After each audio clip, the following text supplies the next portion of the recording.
আসসালামু আলাইকুম ওরহমতুল্লাহি ওয়া বারাকাতুহু। ময়মনসিংহ ১ হালুয়াঘাট দুবরার সর্বস্তরের সাধারণ মানুষের প্রতি রইল আমার শুভেচ্ছা। আমাদের বহু কাঙ্ক্ষিত নির্বাচন কমিশন আগামী ত্রয়োদশ সংসদ নির্বাচনের তারিখ ঘোষণা করেছেন এবং আমাদের নির্বাচন পরিচালনার জন্য যে সমস্ত বিধিনিষেধ ঘোষণা করেছেন, আমরা তথা ময়মনসিংহ ১ হালুয়াঘাট দুবরার সর্বস্তরের সাধারণ মানুষের পক্ষ থেকে এবং ইসলামী আন্দোলন বাংলাদেশের পক্ষ থেকে আমরা কৃতজ্ঞতা জানাচ্ছি, ধন্যবাদ জানাচ্ছি যে একটি সুস্থ নির্বাচন পরিচালনার জন্য আপনারা যে তারিখ ঘোষণা করেছেন। আশা রাখছি আপনারা একটি নিরপেক্ষ এবং বাংলাদেশের উল্লেখযোগ্য বিগত দিনের যে সমস্ত নির্বাচন হয়েছে সে সমস্ত নির্বাচনকে ব্যতি রেখে আগামী নির্বাচনটি বাংলাদেশের একটি মডেল হিসেবে আপনারা উপহার দিবেন সে আশা করছি। সাথে সাথে আমার ইসলামী আন্দোলন বাংলাদেশ হাত পাকা প্রতীকে আমি ময়মনসিংহ ১ আসন হালুয়াঘাট দুবরায় হাফেজ মাওলানা অ্যাডভোকেট মোহাম্মদ জিল্লুর রহমান মনোনীত হয়েছি।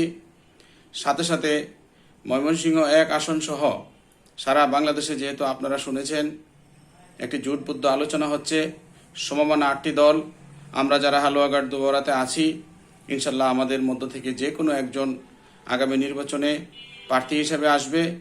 আমার দল তথা ইসলামী আন্দোলন বাংলাদেশের সমস্ত নেতাকর্মীদের সাথে আমার পূর্ব থেকে যে সমস্ত আলোচনা এবং দুবরা হালুয়াঘাটের সর্বস্তরের সাধারণ মানুষকে আমরা যেগুলো বলে আসছি সে সমস্ত আলোচনায় অব্যাহত থাকবে ইনশাল্লাহ। অর্থাৎ আগামী নির্বাচনে আমরা যে যেখান থেকেই আমরা প্রার্থী আসি না কেন, যখন জোট থেকে একজন মানুষকে বা একজন প্রার্থীকে ঘোষণা করবে, আমরা ৮ দলের ৮ ভাই আমরা একসাথে একজন প্রার্থীকে জিতানোর জন্য সকলে নিজের মন থেকে এবং সমস্ত নেতাকর্মীদের পক্ষ থেকে আমরা সকলেই এমপি প্রার্থী হয়ে আমরা একসাথে কাজ করে যাব। এবং নির্বাচন পরিচালনা কমিটির পক্ষ থেকে আজকে যে সমস্ত বিধিনিষেধ আমাদের জন্য আরোপ করা হয়েছে, একজন প্রার্থী হিসেবে দুবরা হালুয়াঘাটের সাধারণ সর্বস্তরে যে সমস্ত মানুষ আপনারা সামাজিক এবং পারিবারিক যে সমস্ত বন্ধন সেগুলোকে মাথায় রেখে আগামী নির্বাচনে আমরা পক্ষভুক্ত হবেন। যে দল করি না কেন আমাদের এই সামাজিকভাবে সামাজিক সম্প্রীতি আমাদের বজায় রাখতে হবে। বিশেষ করে আমরা যেহেতু গণতান্ত্রিক রাষ্ট্র, প্রত্যেকটা পরিবার বা প্রত্যেকটা ব্যক্তি আমরা কোনো না কোনো দলের সাথে সম্পৃক্ত, সুতরাং আমাদের অবশ্যই আমাদের রসুলের একটি হাদিস মনে রাখতে হবে।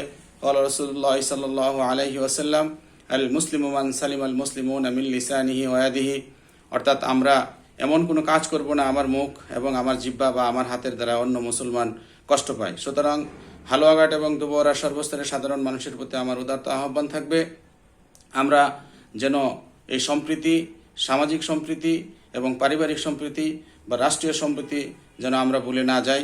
আমরা কোনো ধরনের কোনো বিশৃঙ্খলা, কোনো রাহাজানি এবং কোনো ধরনের কোনো অস্থিরতা বা আমাদের যে সমস্ত নির্বাচনের বিধিনিষেধ আছে সেগুলো ভঙ্গ করে আমরা কোনো কাজ করতে যাব না। সুতরাং আমি আমার দল সহ সাধারণ মানুষের প্রতি আমার সর্বোচ্চ উদারত আহ্বান থাকবে, আপনারা আগামী নির্বাচনে ইনসাফ ভিত্তিক সমাজ ব্যবস্থায় আমাদের ৮ দলীয় জোটের সাথে থাকবেন। অবহেলিত দুবরা এবং হালুয়াঘাটকে একটি মডেল হিসেবে, উল্লেখযোগ্য থানা হিসেবে, উল্লেখযোগ্য একটি আসন হিসেবে আপনারা সর্বোচ্চ সহযোগিতা করবেন। আমাদের পক্ষ থেকে যে কেউ আসুক না কেন আমরা ইনশাল্লাহ কথা দিচ্ছি ময়মনসিংহ ১ হালুয়াঘাট দুবরার মানুষদেরকে, মেহনতি মানুষের যে সমস্ত দুর্দশা আছে আমরা ইনশাল্লাহ সর্বোচ্চ কাজ করে উন্নয়নের দিকে নিয়ে যাব। সকলেই সুস্থ থাকবেন, ভালো থাকবেন, আপনাদেরকে ধন্যবাদ।